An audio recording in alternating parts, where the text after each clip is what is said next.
Hello, it's Keith here, and this is lesson 2 of my 6309 assembly programming tutorials. Yeah, we're going to be playing some more with the weird 6309 processor and learning some more of the strange commands they added to the 6809. Now, if you want to learn more about the 6809, you might want to buy my book, which I've got over here, Learn Multi-Platform Assembly with Chibi Ackermans, Volume 2.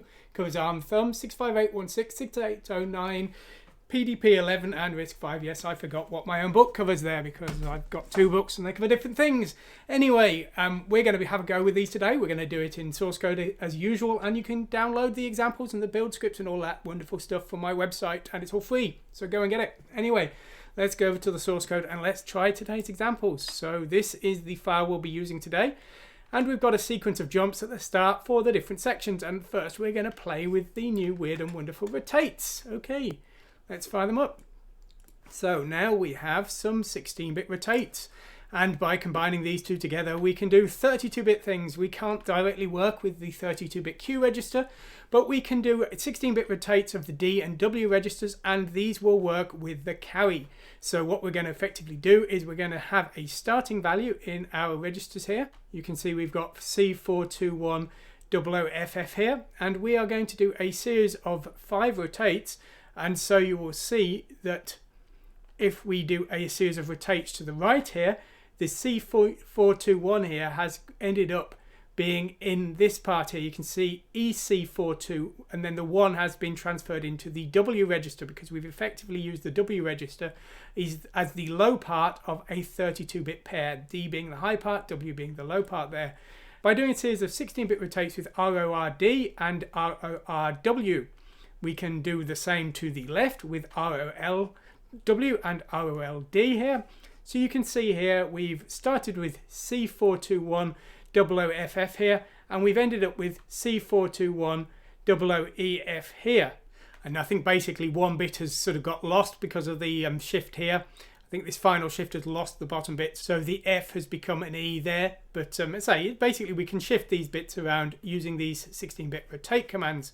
Of course, we don't just have rotates, we also have shifts. So we have the classic logical shifts. Now these are of course intended for unsigned numbers, so we can do these. Let's have a look. So what we're doing here is we're shifting to the right our 16-bit D value here, and we are then rotating the bits that are shifted out the D part into the lower W 16-bit part, again effectively treating them as a 32-bit pair. And of course any new bits that are added are going to be bit zeros because this is a logical shift designed for unsigned numbers. So you can see there we're shifting the bits and the value is being retained there. Now we can shift to the left as well. However, rather weirdly, while we have a logical shift to the left for the value D, we don't have a 16-bit shift to the left for the value W, but we can do an add register W to W, which effectively adds W to itself and has the same functional effect as a shift to the left. So I believe that is the best way of logically shifting the value in W to the left, and then we can rotate the bits that are pushed out of the W part into the D part. And you can see here after the series of shifts here, we shift back to the left, and our C421 ends up back in the top 16-bit value there as it's been shifted correctly back in. So that's how we can do the logical shifts. Now of course we also have the arithmetic shifts. These are designed for sign numbers, and of course will maintain the top bit of the numbers. So let's just fire that up and let's see those in action. So here we're rotating the 16-bit value in D to the right here, and we're rotating the bits that are pushed out into the lower 16-bit W value here. And so you can see here we've got our effective 32-bit value split across D and W here, and as we're repeatedly rotating to the right, you can see the new bits in D are all being set to the original top bit, which of course being a C as the top nibble there was a 1, so they were all becoming 1, and the top nibble has now become the F there. Once again, we can shift with arithmetic to the left. There is no such thing, if you will, because shifting to the left, it doesn't matter whether the number's signed or unsigned. So again, we're using add W to W to shift to the left. And the point is we end up with our C421 value being shifted back to the place that it started there. And it's just the bottom 16-bit value there has changed from FF to E0 there because of the bits being lost by the shifting. Okay, so that's how we can do logical and arithmetic shifts with our 16-bit registers now. We do have some more exciting commands though. Let's have a look at some compares. So we've got a variety of new compare options we've got now. So if we just want to test and set the flags effectively like comparing a register to 0, we can do that. We can do test E here. We can do test F, test D and test W here. This will test either the new 8-bit registers or the 16-bit registers. Now we can also do that. So first we've tested E. Now the E part is effectively 0, so you can see that that first line has the Z flag set there. This Z here is the test of E. Then we've tested F. Well, F is distinctly non-zero, but that FF means that the top bit is 1, so that is negative, so you can see the N flag has been set there. Then we've tested the D part. Now the D part has the value C421 in it, so the C nibble has a top bit of 1, so the negative flag has been set there. And then we've tested the W part. Well, the W part is 00FF, so the negative flag is clear there. We also have new compare commands. We can compare the 8-bit values in E and F here. So we're comparing E and F to an immediate value there. And we're showing the flags. Well, E and F, well, the E part is 0 and the F part is FF. So unsurprisingly, the second one will give the 0 flag set there because we compared FF to FF. But we can also compare 16-bit values now. So we can compare the D value to C421. Well, the D value does indeed contain C421. What a coincidence. So the 0 flag has been set by that. The comparing of the W there, well, that hasn't set the 0 flag because, of course, the W part is not C421. So again, we got all these new compare commands we can use if we want. Once again, though, we have no commands to work with the 32-bit part. As I've said before, we can load and store the 32-bit value, but whenever we're wanting to do anything more complex, addition, subtraction, shifting, testing, comparisons, we don't have commands to work with that 32-bit part. So we are going to be forced to do comparisons in two 16-bit parts there. So limitation there, but again, what can you do? It's so surprising to see what is fundamentally an 8-bit processor with such good 16-bit and any 32-bit functionality at all. So there we go. Anyway, that's what we can do with testing and comparisons and shifting. We're going to look at some of the new logical operations now. So we've got new commands that will work with the 16-bit D register, but we've also got some options that will actually work with register and register values. So what we're going to do first is we're going to load a test value into W here, and then we're going to do a sequence of operations. So what we're going to do first is we're going to EOR the value in D with this 16-bit value here, and then we're going to EOR, exclusive OR that is, the F register with the E register, storing effectively the result in E here. So let's see what's happened there. So at the start, our W register had F03E in it, and our D register had C421 here. We've then effectively flipped the bits of the top nibble and the third nibble of the D register here. So the C421 has become 34D1, and we've effectively EOR'd F and E here, restoring the result in E. So F03E has become CE3E because we've EOR'd the E part of the W register there. What we've done next is we've done the same with AND. So we've now ANDed the D register with that immediate value there, and then we've ANDed F with E, storing the result in E. So D has gone from 34D1 to 30D0 because of that AND mask there, effectively setting the bits of the second and third nibbles there to 0. So we've used the AND mask there, effectively keeping the first and third nibbles and setting the others to 0. So that has become 30D0. And we've done an AND of F and E, storing the result in E. So E has become 0E there. And then finally we've done an OR. So we've OR'd FOFO on D and OR'd F into E. So D has become just FOFO after all of those changes.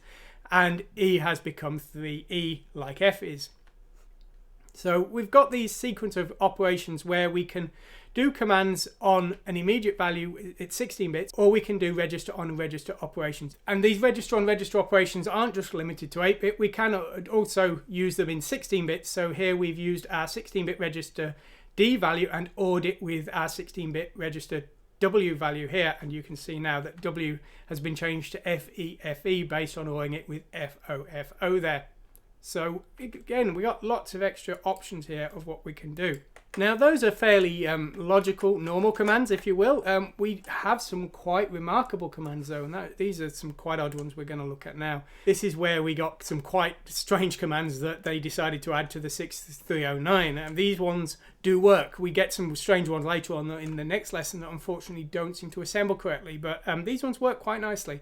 So what we're going to do here is we're going to load a test value of a whole bunch of C's into memory, and then we're going to change the values in memory directly. Now what we can effectively do is we can load our X register with a destination memory address, 7100 in this case, which we've coincidentally shown to the screen here, and then what we can do is we can perform logical operations on the memory address in the X register offset by an immediate value, and we can use that logical operation with a mask that's specified as an immediate. So here what we're effectively saying is EOR the memory address X in X offset by 0 with the immediate value F0, and here we're saying and the address in the register X offset by 1 with the immediate value F0, and then the final one is an OR. So what we're effectively done here, this top line is effectively EORed memory address 7100 offset by 0 with F0. So you can see the C has become 3C. The next line has ANDed that offset by 1. So the CC has become C0. And the third line has ORed the memory address in X offset by 2 with that F0 value. So CC has become FC. We can also use the test command, which is effectively the equivalent of performing an AND command but doesn't change the value. So here we've done a test with the value 1 1 and we show the flags, and this has set the 0 flag. So we got these quite weird commands that do allow us to do commands on memory addresses immediately with logical operations, which could be quite useful. I imagine they could be quite useful for working with memory mapped hardware. You know, if you need to set certain bits of memory mapped hardware, or to test certain bits without loading them into registers, that could be quite useful. But I say that there's some quite clever commands there, and very remarkable deviation from the standard format of your 6809 commands there. Now those are most of the ones we're going to look at today, but there were a few ones that really don't fit anywhere else, so we're just going to quickly discuss them. Now the first one we are going to discuss is the SEXW command. Now this is a sign extend command, the unfortunately abbreviated SEX command. This will sign extend the W register into the D register, effectively converting a 16-bit sign number into a 32-bit sign number. So one of those rare 32-bit commands there. So you can see the value 8421, which is a signed number negative, will sign extend and fill the D register all with Fs there, or with valid bits 1.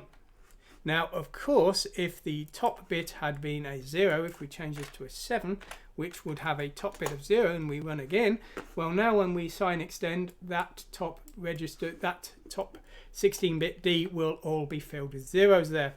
Now, seeing as we're playing with signs here, after we've signed extend W into D, we can then now negate the 16-bit value in D with the neg-D command. So here we've converted D from -1 to +1 in 16 bits there. We also have new complement commands. We can complement the 8-bit E and F registers here. So we've done that there. We've complemented 8, 4 and 2, 1, and they have become 7B, DE. We can also complement the 16-bit values here, flipping the bits of them. So we've complemented the D register, and that has become FFFE here. And we can complement the two 8-bit parts of W as one 16-bit part here with complement W. And so that has come back to 8421. Of course, no difference complementing the two 8-bit parts separately or doing them together. It's not like a negate command. So we've ended up exactly where we started. So a few interesting commands there. that is all we've got time for today. If you like what you've seen, please like and subscribe. If you want to have a go with examples, please go to my website and download them and have a go. I hope you found this interesting. As I say, 6309 isn't exactly very useful. I just find it quite curious to see all of these weird commands that were added. Such a lot of effort put into the process, and they didn't even bother to tell anyone about the new functions. So I enjoy talking about them here. Anyway, I hope you've enjoyed what you've seen today. Thanks for watching, and goodbye.